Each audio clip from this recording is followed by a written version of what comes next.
Now in this topic, we're going to take a look at wireless threats and vulnerabilities. So we'll talk first in general about wireless security issues and some of the more specific things that can cause problems or even intercept your data through the use of a rogue access point through what we call evil twins. Whether or not we're going to jam your signal with radio frequency of Bluetooth, we'll take a look at blue jacking and blue snarfing. We'll also talk about the NFC or the near field communications. We'll talk about how people will mark your property or even your house through war driving and war chalking. We'll take a look at the initialization vector attacks or the IV attacks, the ability to sniff packets, replay your packets to create what they call sinkholes. And then we'll take a look at some of the weaknesses of some of the first types of encryption we use, such as WEP or WPA. And also we'll talk about the Wi-Fi protected setup, the WPS, and the types of attacks that can occur there. So in general, when we're talking about wireless security, as I said before, the issue with this is that it is radio.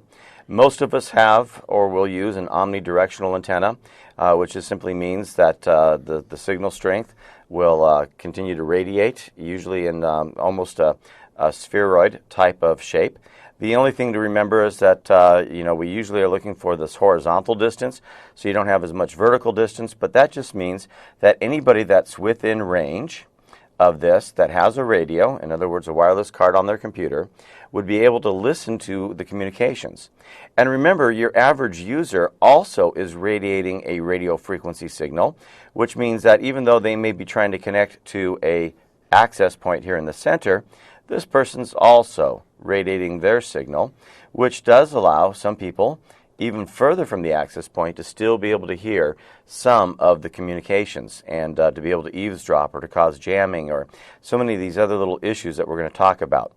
Now, in some cases, some of you may have an access point, and I like to draw mine with the two antennas, that may be a little more directional as far as the signal that they create. And the reason I say that, of course, is that there's going to be places where you don't want your signal hitting the office next door, but you want it to be able to get to everybody in your office. But again, still, if somebody is there and able to be close enough to hear that, or remember what I said, even if somebody's in the range of this directional, they're still going to be emitting their signal so that it does make it somewhat easy to be able to, as we said, jam it or intercept the traffic or try to decrypt your traffic. And so those are some of the issues we're going to look at as we go through here and talk about wireless security. So one of the issues is what we call a rogue access point. Now, a rogue access point, we're told, is a little bit harder to detect. And that's true if you're in a small office environment and not doing a lot with higher end equipment or having something like a wireless LAN controller, that can become an issue. Now, I'll talk about the evil twin here in a little bit as we move forward. But one of the issues of a rogue access point is that your user might accidentally connect to that rogue access point, especially if they were to set it up with the same service set identifier, SSID, as is being used in your corporation, with sometimes the intention of trying to intercept that traffic, maybe figure out what the encryption is, and from that then be able to break into the regular network. Or they could use it to jam other signals. But remember, a rogue access point doesn't necessarily have to show up as somebody doing something bad. And let me talk about that just a little bit. In the world of many providers of wireless solutions for the office, we often have what's called a wireless LAN controller. And the purpose of that is that most of the traffic from the access points are actually going to be directed to the wireless LAN controller and then be sent out into the wired network just to add a little bit more ability to authenticate a user or to add more encryption technologies to take away from making the access point do all the hard work.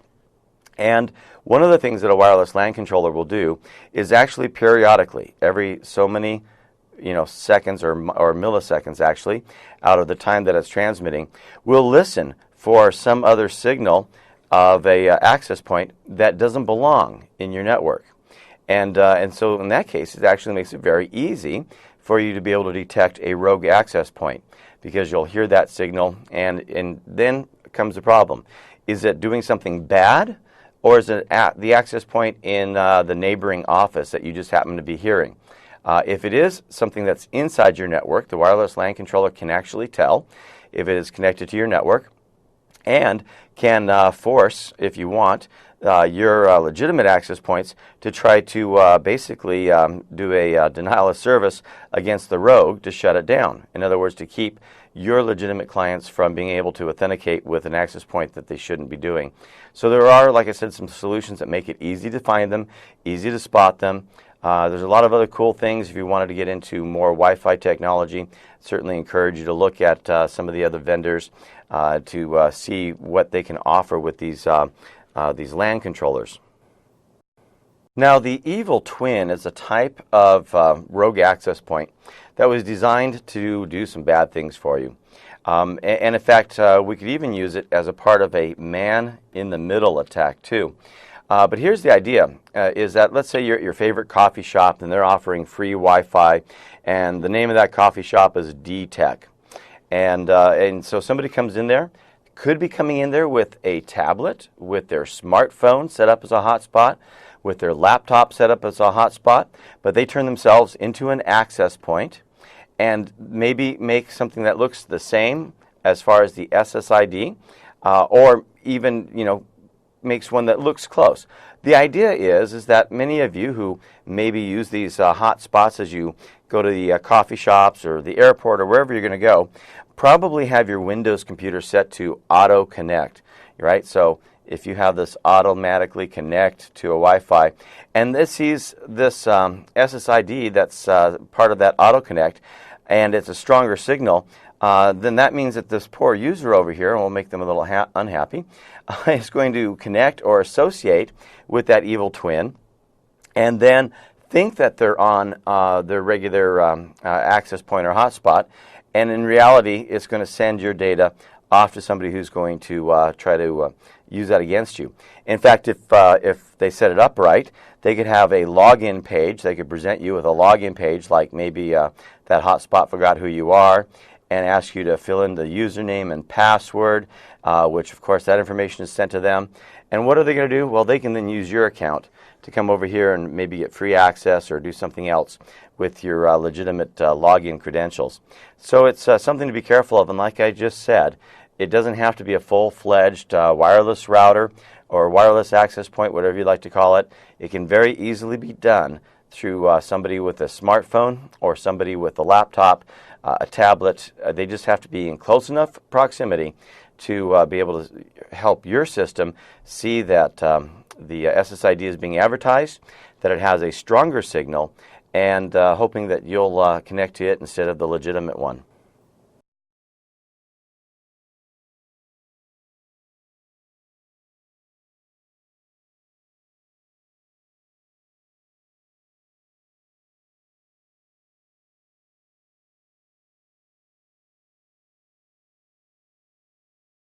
Now, jamming is typically a purposeful attempt at trying to interfere with the regular signal.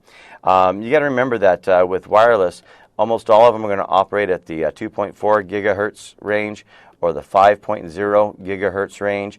And depending on the type of wireless, you've probably heard of things like 802, 11A, B, G, N, now coming out AC, all these different types.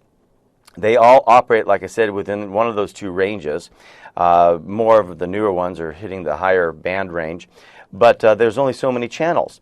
And so one of the things we can do is we can create signals on that same channel purposely to either slow down or jam the transmission of legitimate data from your device to your regular access point.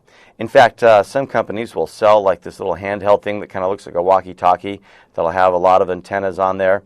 Let's put some old-fashioned buttons on there that are purposely designed to create a strong signal to jam even cellular phone communications, but to be able to basically cause interference with the radio network. Now, not all jamming is going to be done on purpose. Again, remember, if you have somebody in an office next to you that has a legitimate access point and they're operating at the same channel and frequency as you, you're going to have interference and you're going to get less performance as far as your throughput. But it's jamming you, yes, but it may not be done on purpose. And so that's where your wireless network engineer is going to have to hopefully do some site surveys and studies to be able to determine how to set the channels, how to prevent that overlap and that jamming. And of course, if you go back to that wireless LAN controller, your legitimate access points can also pick up where jamming is occurring. And if you have enough access points in your office facility, they can almost help you locate it within a few feet of where that jammer is. Now, bluejacking is a little more interesting. So a lot of us with our smartphone here may have some device that you're connecting to through Bluetooth. I'm just going to draw a picture of an ear. Does that look like an ear? Anyway, where you have that little headset connected to that ear that's talking to your phone so you can listen and not have to worry about having the phone right up to your head. But remember, it is a radio frequency. So like all radio frequencies, it is going to go and radiate that RF signal.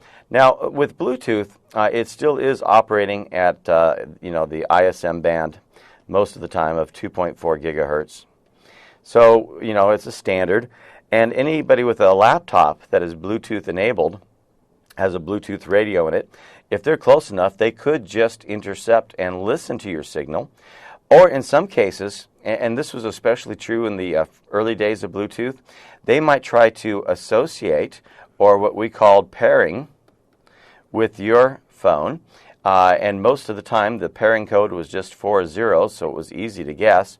And they could then send a signal or commands to your smartphone and use it to send their own text messages, or on your behalf to send text messages, or they might, in the past, they could have even dialed phone numbers from your phone and caused all sorts of grief. Maybe making you dial 900 numbers where your company's going to get some money from them for using a pay for a call service.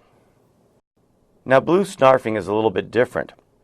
In this particular case, unlike bluejacking, where I'm hijacking your phone and using to send messages or those types of things, I'm actually going to try my best to, again, connect or pair with your phone.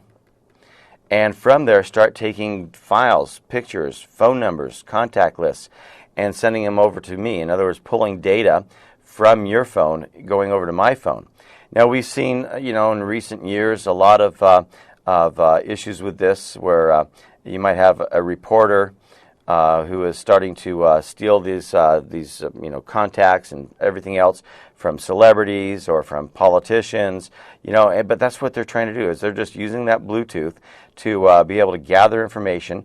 Almost all of the time that's going to be an illegal activity, but then they can use it for their stories, or they can use it for whatever the case may be.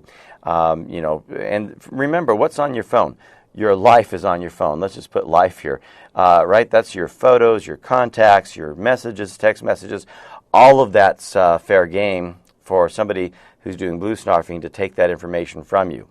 Now, at this point, I've probably got a lot of you paranoid about even turning Bluetooth on your phone. And I will tell you, if you are not using a Bluetooth device, you really should make sure it's turned off. One of the other types of data transfers between these phones is what's called the near-field communications. The near-field communications is just a way to be able to do a data exchange between two devices, but they actually have to be, very close to each other. I mean, we're going to talk in English measurements like 12 inches apart or closer, which means that if somebody actually wanted to try to intercept that, they'd have to be very close to you. But the other problem is if your smartphone is set up to do near-field communications, who's to say that somebody might not just, we'll make this the attacker's phone. How do we know that this person might not just set their phone next to yours, hoping to pair up with that near-field communications and begin stealing your data?